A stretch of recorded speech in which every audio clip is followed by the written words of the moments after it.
Olá a todos, eu sou o professor David Macena e a gente hoje vai dar início aqui a um projeto que a gente tem de publicar aí pequenas videoaulas sobre temas que a gente discute no nosso curso e na nossa certificação, certo? A gente tem aí, para iniciar, um tema que eu acho muito relevante, que é o monitoramento da carga de treinamento, certo? Nós vamos fazer isso em pequenas videoaulas, certo? E a primeira delas a gente vai discutir uma, uma teoria descrita pelo professor sul-africano chamado Timothy Noakes, que a gente conhece como teoria do governador central. E ela se constitui um modelo de fadiga, um modelo de explicação ao fenômeno da fadiga, que tem aí como características básicas uma integração entre um ambiente fisiológico e um ambiente psicológico, certo? O professor Timothy Noakes entende a fadiga como um fenômeno natural e, sendo um fenômeno natural, ele tem aí características de ser multifatorial, dinâmico, complexo e não linear. Características essas aplicadas a todos os fenômenos naturais. E essas características nos levam a uma maneira de olhar para esses fenômenos diferente. Para que um fenômeno natural com essas características seja explicado, ele tem que ser explicado do ponto de vista da interação de vários fatores, dos fatores que o compõem, certo? E, sendo assim, o professor Timothy Noakes propõe aí uma explicação para o modelo de fadiga vindo da interação entre um ambiente fisiológico, um ambiente metabólico e o chamado ambiente psicológico, que interpreta esse ambiente fisiológico. A gente tem aí um exemplo de como isso pode funcionar, de uma observação inicial, onde um corredor percorre aí 10 km em 28 minutos, numa intensidade acima do limiar anaeróbico, com velocidades próximas à velocidade crítica. E isso cria um ambiente fisiológico que tem como característica o aumento do lactato e da acidose, o aumento do limiar ventilatório, o aumento da temperatura corporal, a saturação dos canais de cálcio essenciais para o controle neuromuscular. Esse é o chamado ambiente fisiológico, no qual o exercício passa a ser inserido na sua continuidade. Então, partindo da observação desse ambiente fisiológico, nos perguntamos como é que é possível que o corredor consiga um ganho médio de 10 segundos no último quilômetro em provas de 10 quilômetros.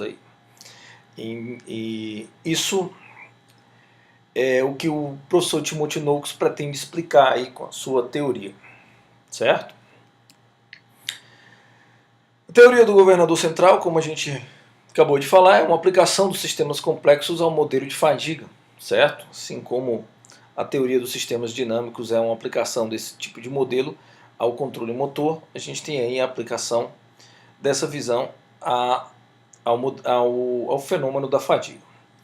E o professor Timothy Noakes entende aí que a homeostase é um estado fisiológico em torno de um set point flexível através de ajustes constantes. Esses ajustes constantes virão essencialmente da interpretação que o ambiente psicológico dará do ambiente metabólico, do ambiente fisiológico. E com isso se cria aí uma interpretação da fadiga em termos de sensação e emoção, certo? E para que ocorra isso, a gente necessita essencialmente dessa integração que acabamos de citar. Algumas evidências experimentais aí, a alteração no perfil metabólico durante o exercício após a mudança da informação do exercício a ser executado, isso funciona mais ou menos assim. A gente tem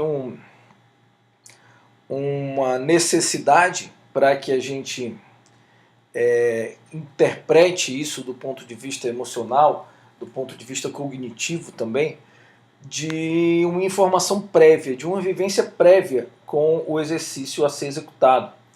E essa vivência prévia nos dá aí uma chance de, através de um fenômeno que nós vamos falar daqui a pouco, chamado teleantecipação, modular o ritmo do exercício, modular o ritmo e a intensidade desse exercício a partir dessa informação, certo?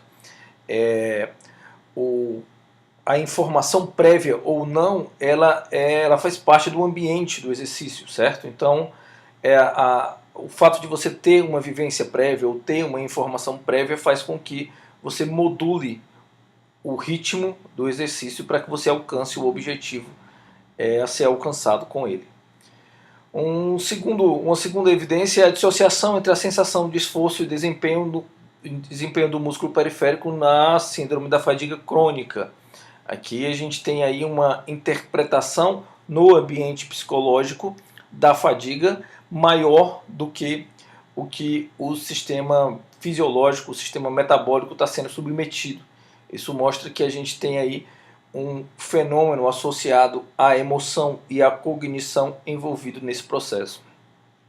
E o não recrutamento da totalidade das unidades motoras, mesmo quando o esforço pode ser considerado máximo, nós temos aí unidades motoras de reserva a ser recrutadas somente em situações extremas, somente em situações onde estará associado aí um componente psicológico, um ambiente psicológico favorável a isso, certo? Então, isso são 3 evidências experimentais de onde se parte para uma explicação do modelo de fadiga do ponto de vista do Timothy Noakes.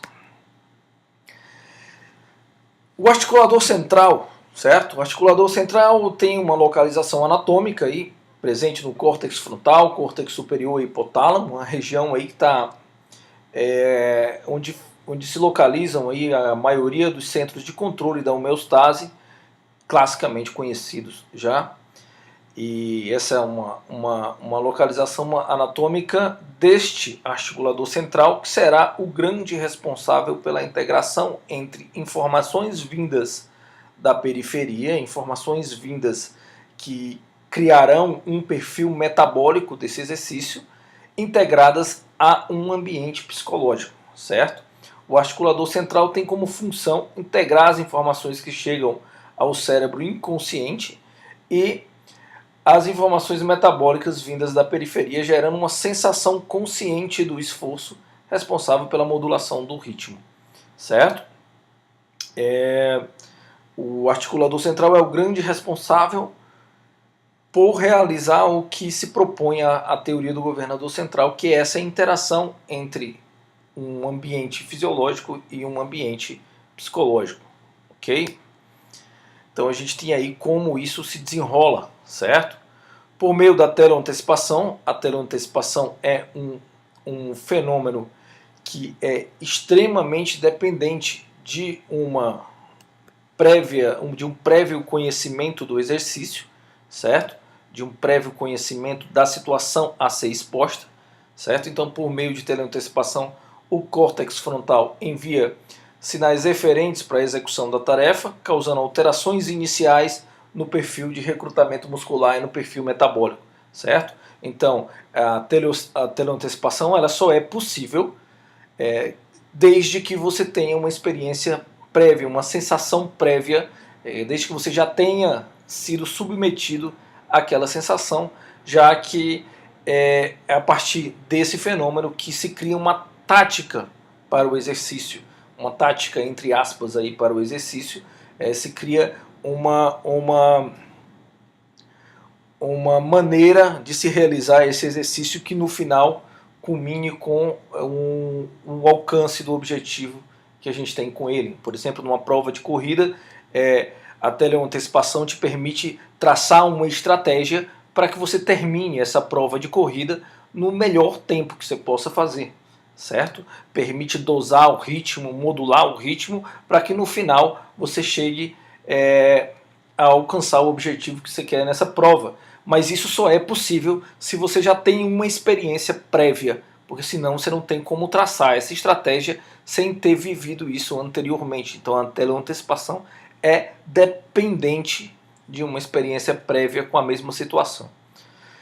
E por retroalimentação, as informações periféricas são captadas pelos sensores metabólicos que emitem sinais aferentes ao cérebro, certo? Então, a partir de sinais, a partir de receptores periféricos, receptores metabólicos periféricos, traçado um perfil metabólico para esse exercício, certo? E as informações vindas desses receptores periféricos chegam de forma aferente ao cérebro e criam aí um ambiente fisiológico para esse exercício.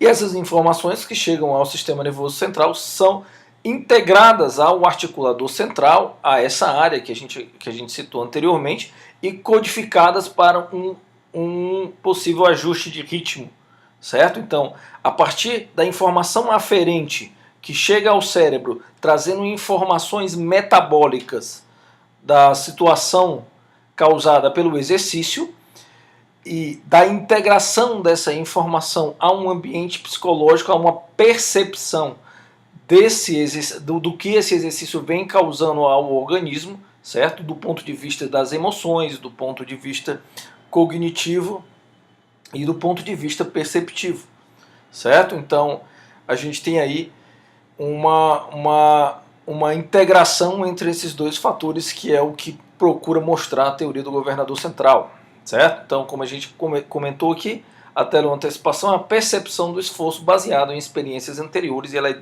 dependente dessa vivência anterior. E o articulador central integra informações periféricas vindas do perfil metabólico, né, do sangue, dos músculos, com as informações do perfil psicológico, informações ligadas à emoção e à memória de experiências passadas, certo? E isso formula estratégias de economia de movimento em resposta a perturbações externas. Isso que a gente pretende mostrar aqui nesse primeiro momento. O ambiente psicológico é a chave. Então, o Timothy Noakes é categórico em falar que o exercício começa e termina no cérebro, certo? Então, o Timothy Noakes acredita que a fadiga seja um fenômeno não linear explicado pela interação dos fatores metabólicos e dos fatores emocionais. Os fatores metabólicos aí representados pela frequência cardíaca, o débito cardíaco, a temperatura corporal, e o estado emocional representado pelo estado motivacional para a realização do exercício, a memória de sessões prévias do mesmo exercício, obviamente, e a decisão de reagir ao estímulo baseado na relação entre o estímulo sensório-motor e a memória de eventos prévios. Isso é a função do fenômeno da teleantecipação, certo? Traçar uma estratégia baseada em vivências anteriores. E aí a gente tem a chamada hipótese do marcador somático, certo? O que seria esse marcador somático? O marcador somático são constituídos pelas relações entre o sujeito e o ambiente, né? Bem conhecida aí de quem já fez aí os nossos cursos, já teve com a gente nas nossas aulas presenciais, que a gente está constantemente batendo nessa tecla da interação do sujeito, do ambiente e tal. Então, o marcador somático é isso, é a relação entre o sujeito e o ambiente, como ele se comporta em diferentes ambientes, certo? O marcador somático serve como protetor, evitando danos que podem ser causados por uma ação baseada em experiências prévias. Isto é, o marcador somático reduz as opções de ação que possam levar a pessoa a sentir a sensação desagradável anteriormente experimentadas. Vamos tentar explicar isso de forma mais clara. O marcador somático, basicamente, te coloca em situações onde você estará em ambiente protegido de situações desagradáveis que anteriormente você viveu. O que quer dizer isso? Quer dizer que se você passa por uma situação desagradável, essa situação desagradável se torna consciente, então ela se torna somática, aí, exposta ao ambiente. Então, a partir dessa experiência desagradável, o marcador somático te protege de ações que possam te levar a reviver essa sensação desagradável. Essa sensação desagradável, por exemplo, é uma situação de extrema fadiga no exercício, por exemplo. Então, quando você está chegando, quando o teu perfil fisiológico mostra a tua estrutura emocional, a tua estrutura cognitiva, que você está chegando num momento semelhante ao momento anteriormente vivido, que foi desagradável, o marcador somático age aí reduzindo as suas possibilidades de ação. Obviamente que essa redução de possibilidades de ação é inconsciente.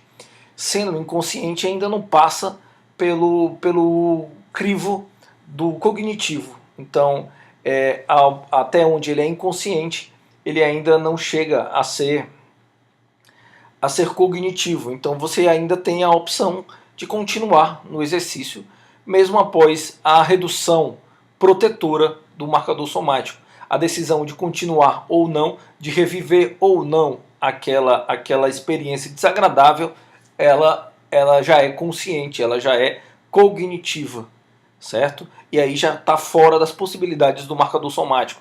O marcador somático te reduz opções para que você não se exponha novamente a essa sensação desagradável, essa emoção desagradável.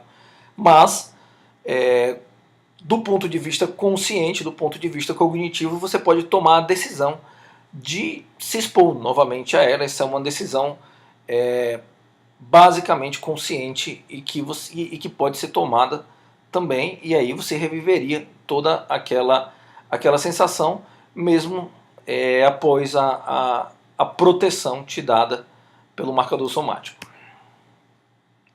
Então, o que constitui esse ambiente psicológico que o Timothy Noakes aí e outros pesquisadores consideram a chave desse processo?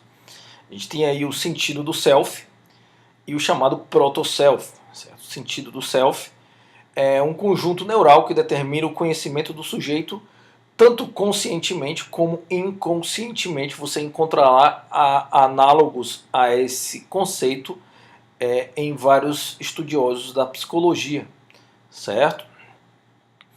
E o proto-self é uma rede de padrões neurais que mapeiam o estado do organismo em vários níveis do cérebro. A unidade funcional do que a gente vai discutir aqui é o chamado proto-self, certo?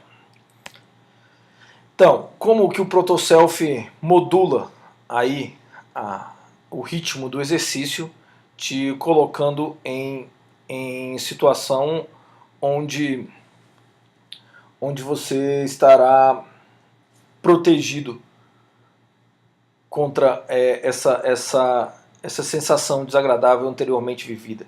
Qual o papel do proto-self nisso? Certo? Então, o proto-self tem mapas de primeira ordem e mapas de segunda ordem. Nós vamos entender aqui qual a função de cada um desses mapas, certo? Num primeiro momento, o mapa de primeira ordem age criando uma margem de segurança baseado na homeostase de repouso. Então, a partir da homeostase de repouso, se cria aí uma margem de segurança que provavelmente será extrapolada quando o exercício se iniciar. Obviamente, para que o proto-self, os mapas de primeira ordem do proto-self criem essa margem de segurança, nós temos que ter aí, obviamente, que o fenômeno associado a isso é a teleantecipação. Nós temos que ter uma experiência prévia do exercício. Nesse primeiro momento, a gente tem aí uma formatação da tática de corrida, por exemplo, de como nós vamos alcançar um objetivo no final, baseado, obviamente, em experiências que a gente viveu. Então, no primeiro momento, os mapas de primeira ordem criam essa margem de segurança baseado na homeostase de repouso. Os mapas de segunda ordem mapeiam essas variáveis metabólicas que chegam ao sistema nervoso central de forma aferente com o iniciado o exercício, e os mapas de primeira ordem estabelecem uma sensação de fadiga que cresce à medida que o que você está gerando de perfil fisiológico se distancia da margem de segurança criada pelos mapas de primeira ordem.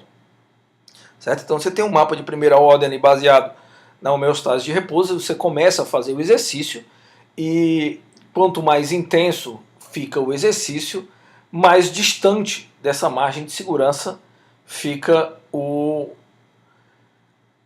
teu perfil metabólico. Então, esse perfil metabólico criado envia informações aferentes ao sistema nervoso central, onde os mapas de primeira ordem estabelecem a relação com a margem de segurança criada anteriormente.